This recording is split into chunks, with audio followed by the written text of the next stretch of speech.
Okay, so today was the first day of mandatory minicamp, and of course, James Bradberry shows up and they want him to play safety? Plus, Quinyon Mitchell gets first-team reps at nickel, and Fangio implements dime packages. That's not all. Devonta Smith accidentally takes a huge shot at last year's play calling, and another day, another defensive playmaker. What is going on, everybody?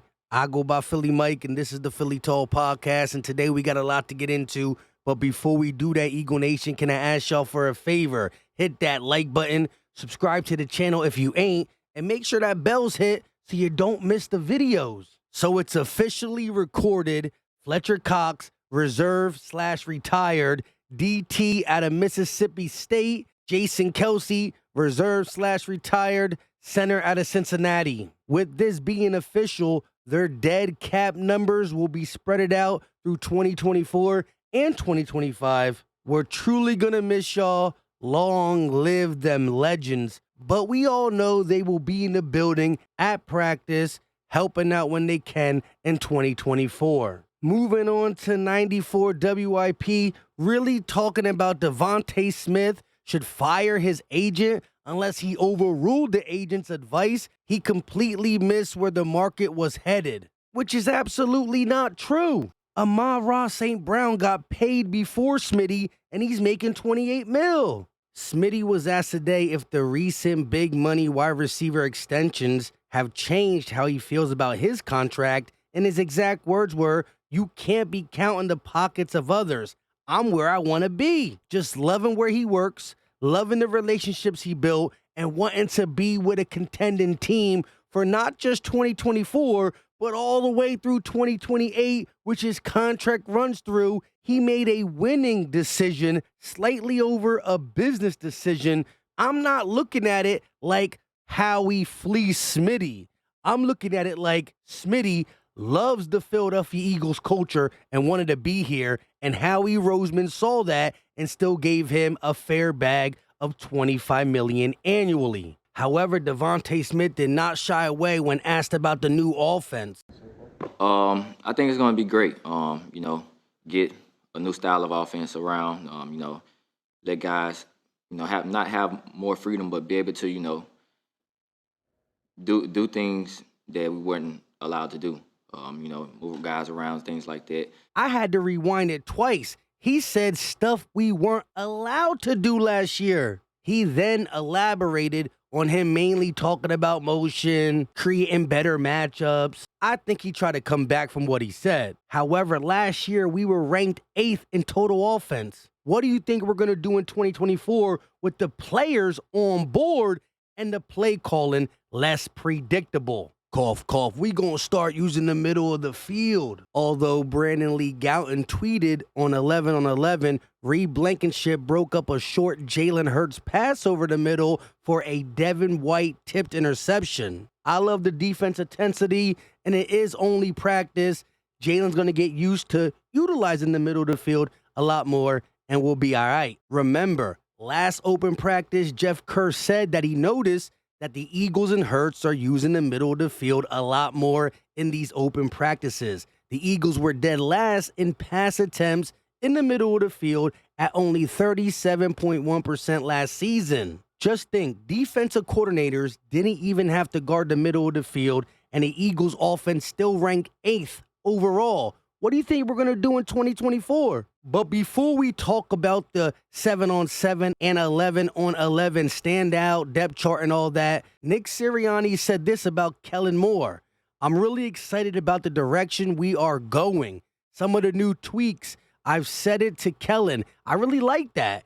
Kellen has a brilliant offensive mind." Nick Sirianni says Kellen Moore has been doing a great job running the offense and being in front of the room. Can you say number one offense in the NFL loading? Nick Sirianni also says something important before practice started, that James Bradberry will be getting reps at safety, which I don't know how I feel about. He went from not showing up to being there, which, by the way, it was a perfect attendance minus Landon Dickerson, but it was an excused absence. So James Bradberry back in action, and he's asked to take safety reps. Is this a let's see if he can do it? If not, we got to move him type thing? I don't know, but it was weird. However, he never made it to safety because during individual drills, he must have pulled something because he made his way to the medical tent, and when he came out, he just watched the rest of practice. So moving on to the starting defense, Huff, Carter, Davis, Sweat on the D-line. The linebackers were Devin White and Zach Baum, and the secondary looked like this: Slay, Ringo, Blankenship, C.J. Gardner-Johnson with Avonte Maddox at nickel. As for the offensive side, Paris Campbell, first-team wide receiver alongside of Devonta Smith and A.J. Brown, of course. And for the Eagles' first-team offensive line, mind you, Landon Dickerson, excused from minicamp, left tackle Jordan Mailata, left guard Mekhi Becton, center Cam Jurgens, right guard Tyler Steen, and right tackle Lane Johnson. So it looks like Paris Campbell continues to get first-team reps,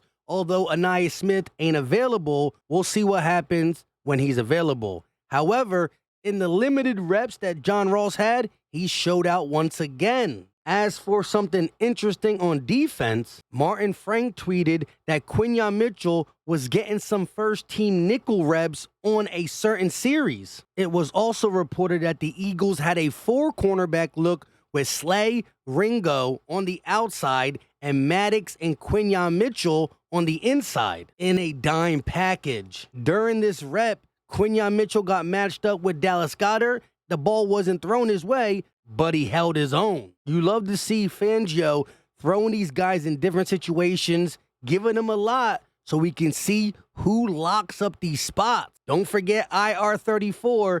Brandon Lee Gowton said Isaiah Rodgers continues to make plays on the ball, nearly had a pick on a picket throw left a little behind the intended target, end up being a PBU. Another DB who actually started on the outside and had a very strong day, Kelee Ringo.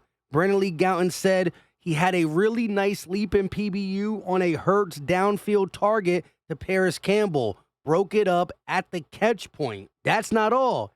He had another play where he ran stride for stride with the quickest receiver on the Eagles team, John Ross, and had a big-time PBU. They said Ringo was shutting down every play thrown his way besides A.J. Brown. Of course, A.J. Brown was the lone receiver to catch a pass over Kelee Ringo. Moving on to what the coordinators had to say about their guys, let's start with the defensive side. Zach Berman tweets that DB coach Christian Parker watched Raiders film versus the Colts 2 years ago and noticed the way Isaiah Rodgers played on a comeback route to Davante Adams. Parker didn't know much about Rodgers before then and looked him up after that clip. Now he gets a chance to coach Isaiah Rodgers. He continued to say, "We really feel good about his long speed and his short area quickness. He's been as advertised." So it looks like Isaiah Rodgers not only becoming a fan favorite,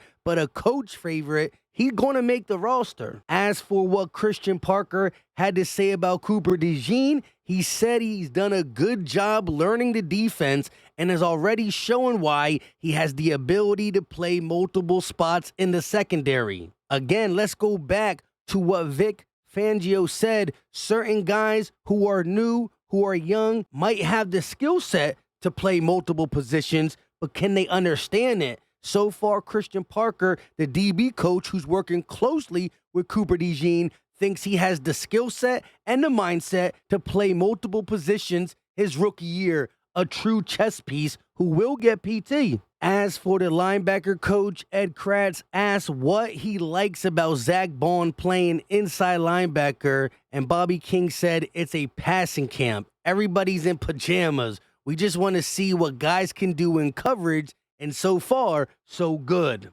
When asked about Nakobe Dean, he loves the potential, but he said what we all been saying and or thinking. He just got to stay healthy. From there, he'll be okay. He was also asked about Jeremiah Trotter Jr., and Word on the Bird tweeted, this is what he said. He's a smart guy. He's one of those players who doesn't make the same mistake twice. Again, being coached from age 3 to 20-something is important. Always being around a true professional, a student of the game. That is going to help Jeremiah Trotter Jr. Now his body has to live up to the NFL speed, toughness, and physicality, which I believe he has in him. Only time will tell. Lastly, let's go over what Clint Hurt had to say about Jordan Davis. Zach Berman tweeted, the number one thing for him is just being in the best shape he could possibly be in. He's made huge strides with that this offseason. It's always a work in progress, but he's off to a really, really good start. And we know what Clint Hurts is about. He's a big dude himself who prides himself on hard work, dedication, and being able to handle a lot of reps. Between Vic Fangio's old school, hard-nosed defensive mindset and Clint Hurts, we got the best pair for Jordan Davis. Listen to what Brian Dawkins said as it pertains to Vic Fangio. Absolutely. I mean, I love his versatility. That's what I've always said about him. Like, I love his versatility. I love his mean streak, absolutely, but I love his versatility. But now on that defensive side of the ball, if you look at the draft, they have a whole bunch of guys, in my opinion, that I call chess pieces, that they can move around the field and they can do a lot of different things. In today's NFL, you need versatile guys. You can't just have guys that can do one thing. They have to be multiple to be able to do a lot of different things, because offenses throw so much on the field. So CJ is one of those guys that if you surround him with the right, individuals, like, that can be an absolutely dynamic group under Vic Fangio. I believe this is going to be a much improved defense. You love to hear it. Now let's go to the offensive side, starting with Stoutland, who had this to say about Mekhi Becton per Zach Berman. I'm really impressed with his football IQ, intelligence.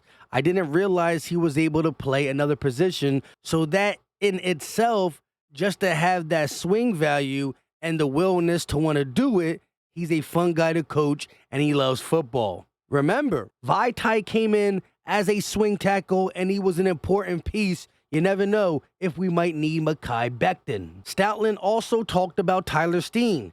I really like what he's doing. I really like his stuff. We demand quickness, effort, straining. I've seen definitely improvements in his strength, his power, his quickness, his ability to play with low hips. I thought he played with high hips last year. I think he's put a lot of time into the weight room with our people here, because I can see it. That's very big words from Stoutland, and it's important because right now he's the lead man for right guard. Speaking of right guard, the Eagles did sign a former second-round pick, Max Sharping, who's only 27 years old with 79 games, 33 starts in 5 years in the NFL.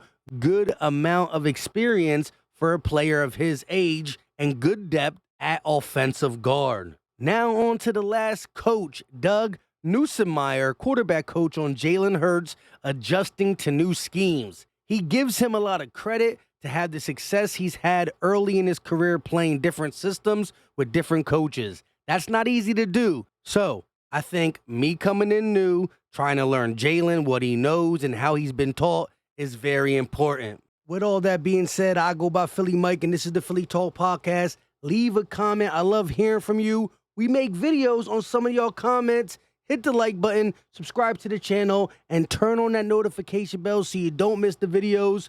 Drop the muscle emoji if you got nothing to say, and let me know. Hot takes. We got some more camp videos coming up. I can't wait. We out.